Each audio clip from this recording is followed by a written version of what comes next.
প্রিয় শিক্ষার্থীবৃন্দ, তোমাদের সকলকে অনলাইন ক্লাসে স্বাগতম জানাচ্ছি। আমাদের সাবজেক্ট হচ্ছে কি এমবেডেড সিস্টেম। আজকে আমরা পড়াবো architecture of microprocessor, history of Intel era, list of microprocessor, assembly language এবং মাইক্রোকন্ট্রোলারের সম্পর্কে, মাইক্রোপ্রসেসর মাইক্রোকন্ট্রোলার পার্থক্য, এগুলো নিয়ে আলোচনা করব। যদিও এগুলো আমরা যা আগে পড়িয়েছি, মোটামুটি আমাদের একটা কনসেপ্ট হয়েছে। দেখো, আমাদের আজকে এখান থেকে আমরা শুরু করব আর্কিটেকচার অফ মাইক্রোপ্রসেসর। ঠিক আছে, এখানে কিছু ফিচার রয়েছে। 8 বিট ডিজাইন। প্রথমে ছিল কি 8 বিট মাইক্রোপ্রসেসর। 8 বিট বলতে কি বোঝায়? 8 বিট হচ্ছে কি, যে এখানে এর ডাটা বাস বা ইনফরমেশন বাস হচ্ছে কত? 8 বিট। ঠিক আছে, it is capable of transferring 8 bits of data at the same time. একই সাথে 8 বিট ডাটা ট্রান্সফার করতে পারে, অর্থাৎ ডাটা বাস বা ইনফরমেশন বাসের সাইজ হচ্ছে কি 8 বিট। যেমন ইন্টেল 8080 হচ্ছে কি 8 বিট। আবার অনেক সময় কি বেসড অন রেজিস্টার, অ্যাড্রেস বাস এবং ডাটা বাসের সময় অনেক সময় সাইজ হচ্ছে কত? 8 বিট হয়। একইভাবে 16 বিট ডিজাইনের ক্ষেত্রে কত? 16 বিট প্রসেসর। 16 বিট ডিজাইন মানে 16 বিট মাইক্রোপ্রসেসর মানে কি, এর ডাটা বাসের উইথ কত? 16 বিট। ঠিক আছে, এবং এটা প্রসেস করবে কত? 16 বিট। রেজিস্টার সাইজও অনেক সময় কত? 16 বিট হয়। 32 বিট, 64 বিট, একই কথা। আর মাল্টি কোর ডিজাইন কি হচ্ছে কি? Multi core.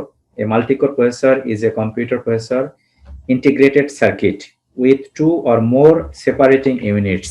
ঠিক আছে, দুইটা অথবা তার একের অধিক সেপারেটিং ইউনিটস থাকে, যেগুলোকে বলা হয় কি, এক একটা ইউনিটকে বলা হয় কি কোর বলা হয়। ক্লিয়ার? এক একটা কোরের মধ্যে মনে করো এর integer unit, floating point unit আলাদা আলাদা থাকবে।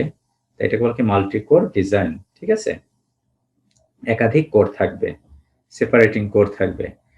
এরপর কি আসছে? Risk cis processor. রিস্ক মানে কি রিডিউসড ইনস্ট্রাকশন সেট কম্পিউটিং বা computer complex instruction. Special purpose design microcontroller. Special purpose design microprocessor কি, যেমন মাইক্রোকন্ট্রোলার একটা special purpose design. Digital signal processor, তারপর গ্রাফিক্স প্রসেসিং ইউনিট, গ্রাফিক্স এর কাজ করবে। এগুলো হচ্ছে কি স্পেশাল পারপাস ডিজাইন মাইক্রোপ্রসেসর। ঠিক আছে, এরপর কি লিস্ট অফ মাইক্রোপ্রসেসর। দেখো, মাইক্রোপ্রসেসরের হিস্ট্রিটা কি, প্রথম কত? 1971। 1971 সালে যে মাইক্রোপ্রসেসর আসছে সেটার কি নামে? Intel 4004, first single chip CPU. প্রথম, অর্থাৎ একটা সিপিইউ আসছে কি, একটা চিপের মধ্যে আসছে প্রথম। A complete general purpose CPU on a single chip. Complete, ঠিক আছে, একটা কমপ্লিট সিপিইউ আসছে একটা আইসির মধ্যে। ক্লিয়ার? এটা রিলিজ পেয়েছে কত? মার্চের 1971 সালে। এই 1971 সালে কত? মার্চে এটা রিলিজ পেয়েছিল, মার্চ মাসে। ঠিক আছে, এটা ছিল তখন 4 বিট মাইক্রোপ্রসেসর এবং ইনস্ট্রাকশন ছিল কত? নাম্বার অফ ইনস্ট্রাকশন ছিল 45। তারপর আসলো কত? 1972 তে আসলো কি ইন্টেল 4040, ইনহ্যান্সড 4004, অর্থাৎ এটার পরবর্তী। ইনহ্যান্সড মানে কি? বর্ধিতকরণ। ঠিক আছে, এটা নতুন কিছু ফিচার অ্যাড হয়েছে, ইনস্ট্রাকশনের সংখ্যা বেড়েছে। ঠিক আছে, যেহেতু এখানে কত বিট প্রসেসর, এটাও 4 বিট হবে, শুধুমাত্র ইনস্ট্রাকশনের সংখ্যা বেড়েছে। 1972 ইন্টেল 808008, এটা হলো 8 বিট মাইক্রোপ্রসেসর। তার মানে কি, এটা হবে 4040, অবশ্যই 4 বিট মাইক্রোপ্রসেসর। তারপর আসলো 8 বিট মাইক্রোপ্রসেসর। 1972 সালে কি আসছে? Texas instrument TMS 1000, first single chip microcontroller 4 bit. Texas instrument, এটা ইন্টেলের না, অন্য কোম্পানির, TMS 1000। এরপর কি আসছে? ইন্টেলের 8008, তারপর আসছে ইন্টেলের 8080, 8008, তারপর হচ্ছে 8080। সাকসেসর টু দ্য 80, সাকসেসর মানে কি? পরবর্তী জেনারেশন। ঠিক আছে, দ্যাট মিনস এটার প্রিডিসেসর। 8080 প্রিডিসেসর কি? 8008, আর 8008 এর সাকসেসর হচ্ছে কোনটা? 8080। ঠিক আছে, এটা কোথায় ব্যবহার করতো? Altair, used in Altair 8800। Altair মানে কি? একটা মাইক্রো কম্পিউটারের নাম হচ্ছে কি Altair 8800। এটা এই মাইক্রোপ্রসেসরটা ব্যবহার শুরু করেছে। 1976 আসলো কি Intel 8085, updated version of 8080 updated version কি 8080 এবং এর পাওয়ার সাপ্লাই কত? +5 ভোল্ট। তারপর আসলে কি জিলক Z80 ইমপ্রুভড 8080 ইমপ্রুভড ভার্সন হলো এটা। তারপর 1976 এ আসছে কি TMS 99 00 ফার্স্ট 16 বিট মাইক্রোপ্রসেসর আসলো, তার মানে এগুলো হচ্ছে কি 8 বিট, তাই না? 1972 থেকে 1976 পর্যন্ত সব 8 বিট 16 বিট মাইক্রোপ্রসেসর। তারপর জিলক আসলো, কোনটা আবার মটোরোলা। জিলক দ্যাট মিন্স হলো কি মটোরোলা, এটা হচ্ছে কি মটোরোলার, তাই না? জিলক হচ্ছে কি মটোরোলার কোম্পানি। Zilog Z8000 Motorola 6800 16 bit microprocessor. এরপর আসছে কি ইন্টেল 1978 সালে আসছে ইন্টেলের কি আসছে 8086, তাই না? আর 1976 সালের এর আগে আসছে কত 1976 সালে ইন্টেলের 8085। তারপর আসছে কত 1976 এর পর 1978 সালে আসছে ইন্টেলের 8086 16 bit microprocessor. IBM choice, IBM কোম্পানিটা ব্যবহার করতো। তারপর history of the Intel era 1978 সালে আসছে কি 8086 16 বিট আর্কিটেকচার। তারপর 1980 সালে আসছে 8087 microprocessor. Floating point processor is added, এখানে কি করা হলো ফ্লোটিং পয়েন্ট অ্যাড করা হলো, অর্থাৎ একটা ইন্টিজার ইউনিট একটা আছে ফ্লোটিং পয়েন্ট ইউনিট, তাই না? ফ্লোটিং পয়েন্ট মানে কি, অর্থাৎ যেগুলো ভগ্নাংশ নিয়ে আলাদাভাবে কাজ করবে। তারপর 1982 সালে আসছে কত 80286 ইনক্রিজেস অ্যাড্রেস স্পেস বাড়ানো হলো টু 24 বিটস। তারপর 1985 সালে আসছে কত 80386 মাইক্রোপ্রসেসর 32 বিটস অ্যাড্রেস স্পেস, এটার সাথে কি ভার্চুয়াল মেমোরি যোগ করা হলো, তাই না? ভার্চুয়াল মেমোরি কনসেপ্টটা কি, অর্থাৎ মেমোরি ম্যানেজমেন্ট টেকনিক, তাই না? মেমোরি ম্যানেজমেন্ট টেকনিক কি, যে ক্ষেত্রে যে কোনো প্রোগ্রাম এক্সেস কি করা হয় রান করবে যখন, তখন কি করা হয় হার্ড ডিস্ক থেকে প্রোগ্রামটা কোথায় নিয়ে আসা হয় র্যামে, তাই না? যখন প্রোগ্রামের সাইজটা যদি বড় হয় র্যামের চেয়ে, তখন কি করা, একটা সমস্যা না প্রোগ্রামটা রান করা। মনে করে এখন যে সফটওয়্যার গুলো হচ্ছে সেই সফটওয়্যার গুলোর ক্যাপাসিটি অনেক বড়, তাই না? সফটওয়্যার বলো বিভিন্ন অ্যাপস বলো, এগুলো দেখা যাচ্ছে কি অনেক বড় আছে। যেমন মনে করো ক্যামটেসিয়া সফটওয়্যার, প্রিমিয়ার প্রো, অর্থাৎ যেগুলো কি নিয়ে কাজ করে, ভিডিও নিয়ে কাজ করে, ভিডিও প্রসেসিং ইমেজ প্রসেসিং নিয়ে কাজ করে, এই সফটওয়্যার গুলো অনেক বড়, ভিডিও এডিটিং কাজ করে যেগুলো। সেক্ষেত্রে দেখা যাচ্ছে কি যে র্যামের সাইজ যদি ছোট, সেক্ষেত্রে কি করে হার্ড ডিস্কটাকেই পরোক্ষভাবে কি র্যামের মতো ব্যবহার করা হয়, অর্থাৎ যতটুকু প্রয়োজন ওইটাকে পেজ আকারে ভাগ করা হয় প্রোগ্রামটাকে, যতটুকু প্রয়োজন সেই অংশটা র্যামে নিয়ে আসা হয়, কাজ শেষ হলে র্যাম থেকে আবার কোথায় নিয়ে আসা হবে হার্ড ডিস্কে নেওয়া হবে। এই যেটা একটা টেকনিক, এটা হচ্ছে কি ভার্চুয়াল মেমোরি, অর্থাৎ তোমার হার্ড ডিস্কটাকে পরোক্ষভাবে কি র্যামের মতো করে ব্যবহার করা হচ্ছে, এটা হচ্ছে কি ভার্চুয়াল মেমোরি টেকনিক। তারপর আসলে কত 1989 থেকে 80486 বা পেন্টিয়াম আসলো, 89 থেকে 95 সালের মধ্যে কি পেন্টিয়াম। আমরা কত সালে ইউনিভার্সিটিতে, আমরা 95-এ আমাদের ফার্স্ট ইয়ার ইউনিভার্সিটিতে পড়ি 95-এ। তোমাদের কি জন্ম হয়েছে তখন 95 ইউনিভার্সিটিতে ফার্স্ট ইয়ারে আমরা তখন 80486 বা পেন্টিয়ামের না পেন্টিয়ামের প্রসেসর আমরা নাম শুনলাম, ঠিক আছে?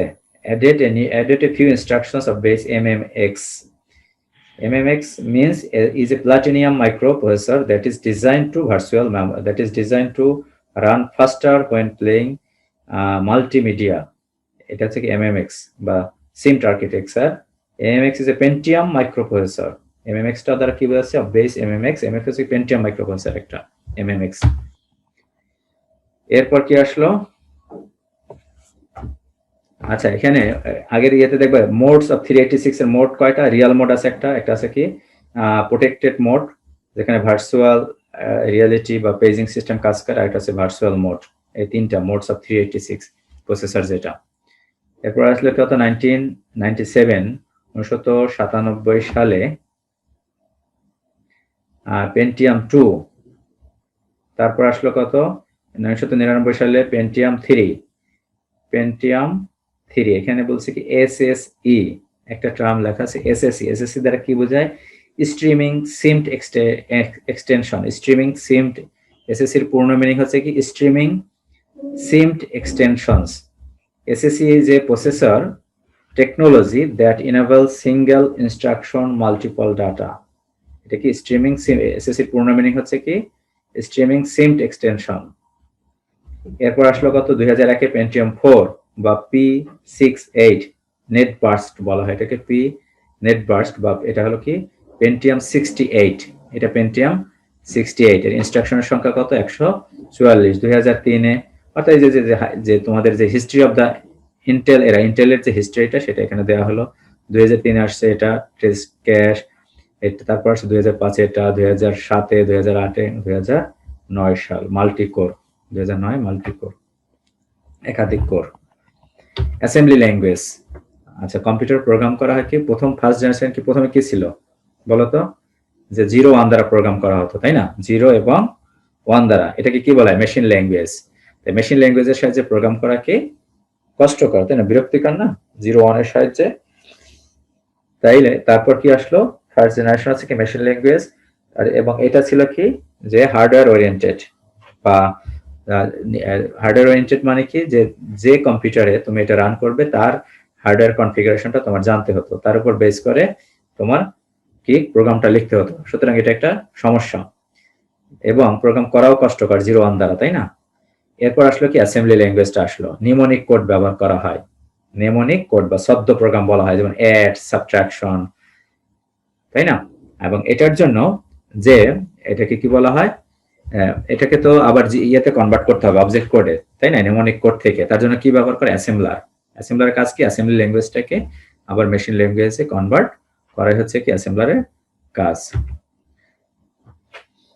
দেখুন এরপর কি রয়েছে এখানে, এখানে একটা প্রোগ্রাম রয়েছে, এখানে দুইটা বিষয় বোঝা যাচ্ছে। এমভিআই, একটা আছে এমভিআই মানে কি, এটা হচ্ছে মুভ, ঠিক আছে? Move instruction, move register pair immediate. MVI পূর্ণ মিনিং হচ্ছে কি মুভ রেজিস্টার, লিখে রাখতে পারো, move register pair immediate 8 bit, 8 bit এখানে 32 হেক্সা, 32 হেক্স মানে কত? 32 মানে এখানে এটা 32 এর বাইনারি কত হবে? 2 তে 4 বিট, 3 তে 4 বিট, 4 4 কত? 8 বিট। 8 বিট কি করবে? মুভ করবে কোথায়? A register immediate, register pair immediate, ঠিক আছে? এখানে কি এটাকে বলে ইমিডিয়েট অ্যাড্রেসিং মোড বলা হয়, অর্থাৎ কোন একটা হেক্সা ভ্যালু একটা রেজিস্টারে মুভ করবে। ক্লিয়ার? এমভিআই, এমভিআই এখানে রেজিস্টার টু রেজিস্টার মুভ হয় না। আরেকটা ইনস্ট্রাকশন তোমরা পড়ে থাকবে, সেটা হচ্ছে কি এমইউভি, এটা হচ্ছে রেজিস্টার অ্যাড্রেসিং মোড মুভ। এটা কিন্তু এর আগে তোমরা যখন ইয়ে পড়ছো এটা কিন্তু তোমরা পেয়েছো ইনস্ট্রাকশনটা এমভিআই। এমভিআই এর কাজ হচ্ছে কি যে কোন একটা ভ্যালু, হেক্সা ভ্যালু কি করবে? একটা রেজিস্টারে মুভ করা, এটাকে বলে immediate addressing mode, 8 bit. Clear? 8 bit. আর অ্যাড তো জানো, অ্যাড হচ্ছে কি যোগ করবে, অর্থাৎ এই কন্টেন্টটা কি বি তে এসে বি এর কন্টেন্টের সাথে এই ভ্যালুটা যোগ হবে। এসটিএ মানে কি স্টোর, এইচএলটি মানে কি হল্ট করা। অ্যাড হচ্ছে কি কোন একটা ভ্যালু এখান থেকে একটা ভ্যালু এখানে এসে বি তে এসে বি এর কন্টেন্টের সাথে যোগ করবে। হল্ট হচ্ছে কি স্টপ দা প্রোগ্রাম। আর এমভিআই এর মানে হচ্ছে কি move immediate, immediate addressing mode, 8 bit এটা মুভ করবে।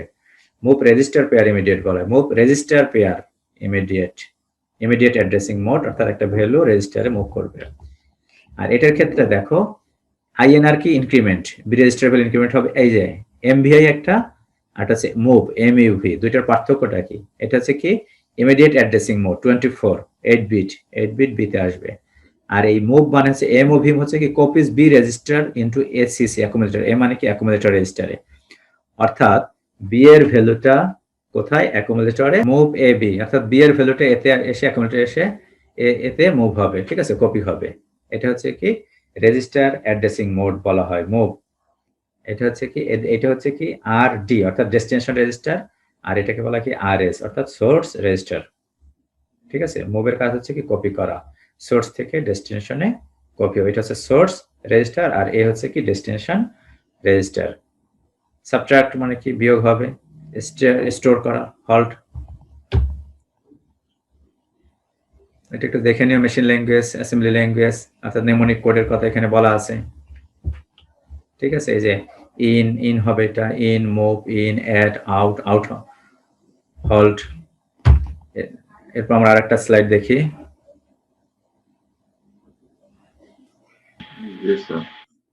এখানে বলছে মাইক্রোপ্রসেসর বেসিক কনসেপ্ট। আমরা মাইক্রোপ্রসেসর নিয়ে এর আগের ক্লাসে আমরা আলোচনা করেছি, তাই না? মাইক্রোপ্রসেসরের সাথে কি সিস্টেম বাসগুলো কানেক্ট থাকে, অ্যাড্রেস বাস, কন্ট্রোল বাস, ডেটা বাসগুলো কানেক্টেড থাকে, তাই না? এখানে একটা কানেকশন জেনারেল ব্লক ডায়াগ্রাম দেওয়া আছে। এখানে কন্ট্রোল বাস, অ্যাড্রেস বাস। কন্ট্রোল বাসটা কি এখানে দেখো বাই ডিরেকশনাল, ঠিক আছে? কন্ট্রোল বাসটা হচ্ছে বাই ডিরেকশনাল। এখানে যে ডিভাইসগুলো কানেক্ট করা থাকবে তার সাথে কি এটা বাই ডিরেকশনাল, উভমুখী। আর অ্যাড্রেস বাসটা শুধুমাত্র কি একমুখী, ইউনিডিরেকশনাল। এখান থেকে অ্যাড্রেসটা পাঠানো হবে যে কোন অ্যাড্রেসে কাজ করবে। ঠিক আছে? র্যাম, রম, অন্যান্য যে ডিভাইসগুলো কানেক্ট করা থাকবে, ইনপুট আউটপুট ডিভাইসগুলো, এটা হচ্ছে কি সিস্টেম বাসগুলো। সিস্টেম বাসগুলো কি অ্যাড্রেস বাস, কন্ট্রোল বাস এবং ডাটা বাসকে বলা হচ্ছে কি সিস্টেম বাস। ক্লিয়ার? আর ডাটাবেসটা হচ্ছে কি, এটা হচ্ছে কি বাই ডিরেকশনাল। তাহলে দুইটা বাস আছে বাই ডিরেকশনাল, শুধুমাত্র কি অ্যাড্রেস বাসটা হচ্ছে কি ইউনি ডিরেকশনাল। মাইক্রোপ্রসেসর এগুলো দেখছো তোমরা, তাই না? Issues and challenges for microprocessor. Microprocessor কি কি চ্যালেঞ্জেস বলছে এখানে দেখো। Issues with increasing number of external devices or chip. Issues with increasing number of external devices, অর্থাৎ যখন এই তুমি এক্সটার্নাল একাধিক যখন ডিভাইস আমরা কানেক্ট করব, ঠিক আছে, একটা সিস্টেমের সাথে বা একটা কম্পিউটারের সাথে, তখন কি কি ইস্যুস হবে বা কি কি চ্যালেঞ্জ হবে? মেনি চিপস, মেনি ইন্টারকানেকশনস, তাই না? একাধিক কানেকশন হবে তখন মাইক্রোপ্রসেসরের মধ্যে। মেনি ইন্টারকানেকশন মানে কি? মেকানিক্যাল ফেইলিওরের সংখ্যা বেড়ে যাবে। Design time increased, design time বেড়ে যাবে, বেশি সময় লাগবে। তাহলে কি কস্ট বেড়ে যাবে এবং বোর্ডের সাইজও বেড়ে যাবে, board size increased. Compatibility between parts increased, সবকিছু কি বেড়ে যাবে, তাই না? যখন কি একাধিক ডিভাইস আমাদের কানেক্ট করতে হবে, কারণ এটা হচ্ছে একটা ভার্সাটাইল ডিভাইস, তাই না? মাইক্রোপ্রসেসর বা মাইক্রো কম্পিউটার, অর্থাৎ এটা বহুমুখী, অনেক কাজ করা যায়। আর আমরা যে মাইক্রো কন্ট্রোলারকে একটা নির্দিষ্ট কাজের জন্য ব্যবহার করা হয়। সো সলিউশন কি বলছে? Is micro controller. আর মাইক্রো কন্ট্রোলার ক্ষেত্রে কি করা হচ্ছে যে আমাদের যে micro controller put limited amount of most commonly used resources inside the chip. Limited amount of most commonly used resources inside the chip, অর্থাৎ এখানে কি লিমিটেড, কারণ এটা যেহেতু একটা নির্দিষ্ট কাজের জন্য ব্যবহার করা হচ্ছে মাইক্রো কন্ট্রোলারটা। ঠিক আছে? আর মাইক্রোপ্রসেসর কি, যে আমাদের একাধিক কাজের জন্য ব্যবহার করা হচ্ছে। মাইক্রো কন্ট্রোলার একটা ছবি দেওয়া আছে এখানে। What is micro controller? এটা আমরা তো জানি, micro controller is advanced version of micro processor, অর্থাৎ ইট কন্টেইন অন চিপ। দেখো এটার মধ্যে কি থাকবে, একটা চিপের মধ্যে সেন্ট্রাল প্রসেসিং ইউনিট, অর্থাৎ মাইক্রো কন্ট্রোলার ভিতরে কি সিপিইউ থাকবে, রিড অনলি মেমোরি, রম থাকবে, র্যাম থাকবে, input output unit, interrupts controller থাকবে মাইক্রো কন্ট্রোলার মধ্যে, এবং একটা নির্দিষ্ট কাজের জন্য এটা ব্যবহার করা হয়। যেমন একটু আগে তোমাদের একটা বলছিলাম আমি কি, যে তুমি একটা নামাজের সময়সূচির জন্য একটা কি এমবেডেড সিস্টেম তৈরি করবে, তার মানে একটা চিপের মধ্যে যেটা মাইক্রো কন্ট্রোলার, ওর মধ্যে সবকিছু থাকবে। ঠিক আছে? Therefore, a microcontroller is used for high-speed signal processing operation inside an embedded system. It acts as a major component used in designing of an embedded system. অর্থাৎ এটা হচ্ছে কি মেইন জিনিসটা মাইক্রোকন্ট্রোলারটা। দেখো এর মধ্যে কি আছে, মাইক্রোকন্ট্রোলার মধ্যে অ্যারিথমেটিক লজিক ইউনিট আছে, গাণিতিক যুক্তি অংশ থাকবে, তারপর অ্যাকুমুলেটর থাকবে, অ্যাকুমুলেটরকে একটা রেজিস্টার যেখানে কি ফলাফল থাকে, তাই না? আইও পোর্ট, ইনপুট আউটপুট কানেকশনের জন্য পোর্ট থাকবে, ওয়ার্কিং রেজিস্টার, অন্যান্য registers of the storage device থাকবে এখানে ইনসাইড মাইক্রো কন্ট্রোলার। তারপর কি আছে, প্রোগ্রাম কাউন্টার, এটাও একটা register, use to counting the number of program execution inside the micro controller, তো কয়টা প্রোগ্রাম এক্সিকিউট করতেছে সেটা কাউন্ট করার জন্য। স্ট্যাক পয়েন্টার, এটা আমরা গত ক্লাসে আলোচনা করছি, তাই না? স্ট্যাক মানে কি, স্তূপ। স্ট্যাক পয়েন্টারে এটাও কি একটা এক ধরনের রেজিস্টার। ঠিক আছে?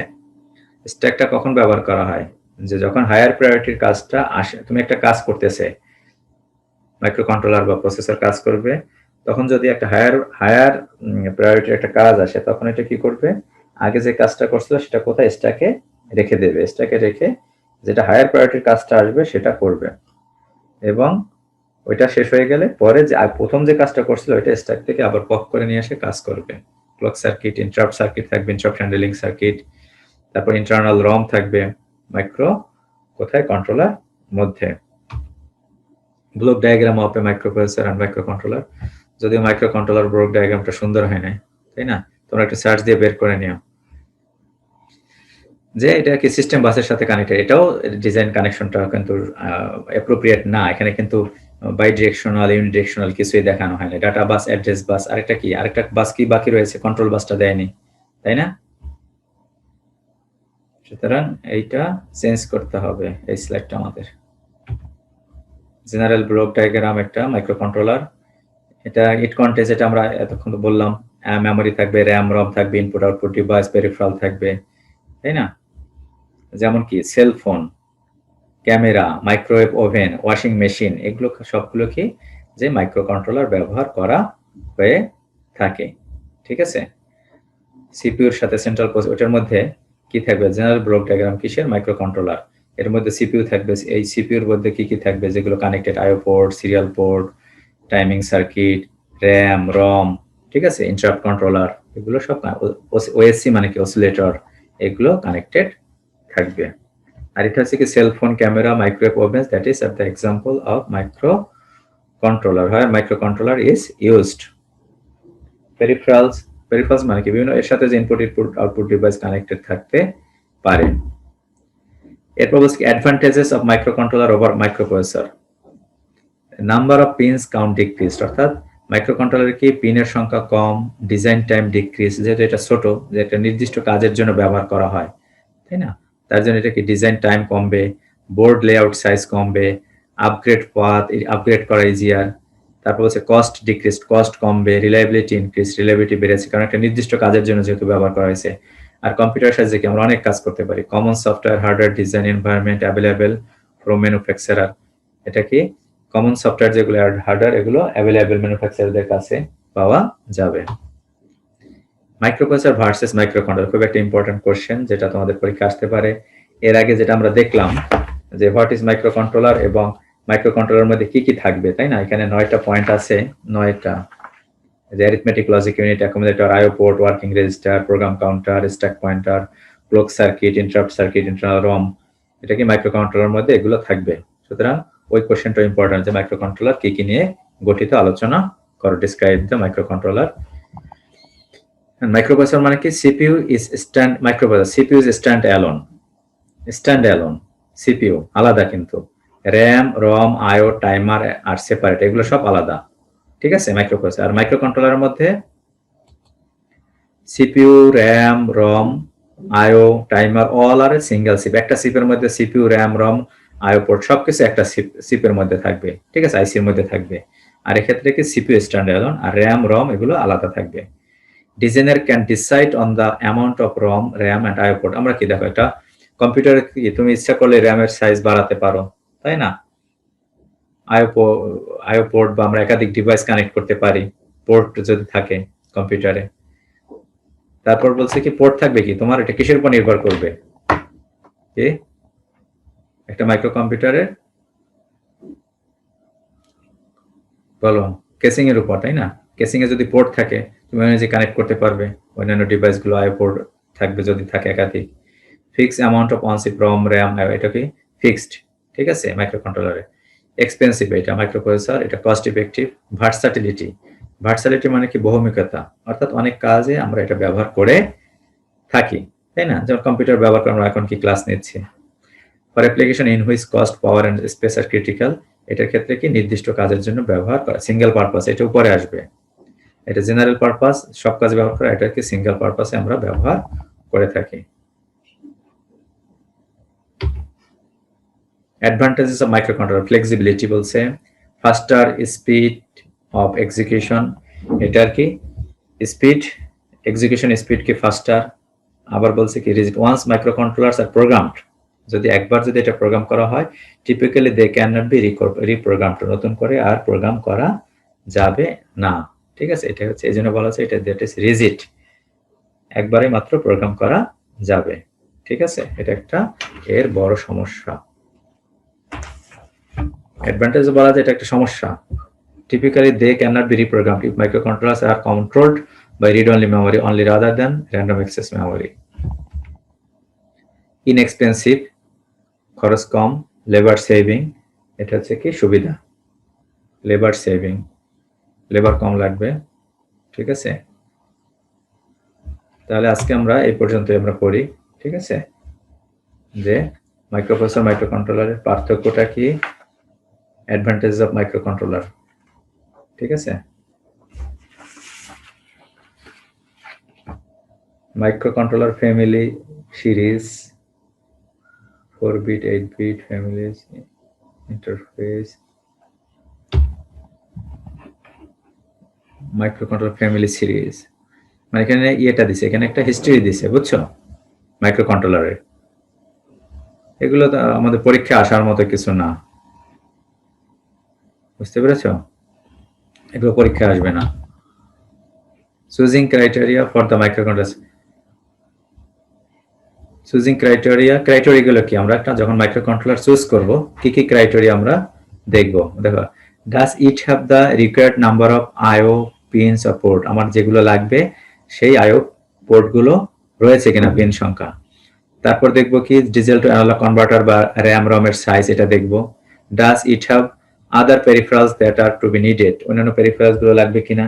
Does the CPU core have the correct throughput, মানে থ্রোপুট পাবো কিনা যথাযথ। কারেক্ট থ্রোপুট মানে কি, থ্রোপুট মানে কি, অর্থাৎ প্রতি একক সময় আউটপুটের পাওয়ার সম্ভাবনাটা পরিমাণ। মনে করো কেউ 1 ঘন্টায় 3টা প্রশ্ন পড়তে পারে, আবার কেউ 1 ঘন্টায় 5টা প্রশ্ন পড়তে পারে, মুখস্থ করতে পারে। এটা হচ্ছে কি থ্রোপুট, প্রতি একক সময় আমরা যে আউটপুটটা পাবো দ্যাট ইজ কল্ড থ্রোপুট।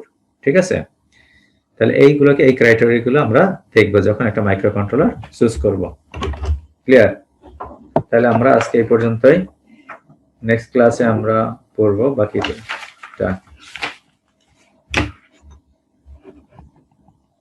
তোমরা পড়াশোনা করো বা।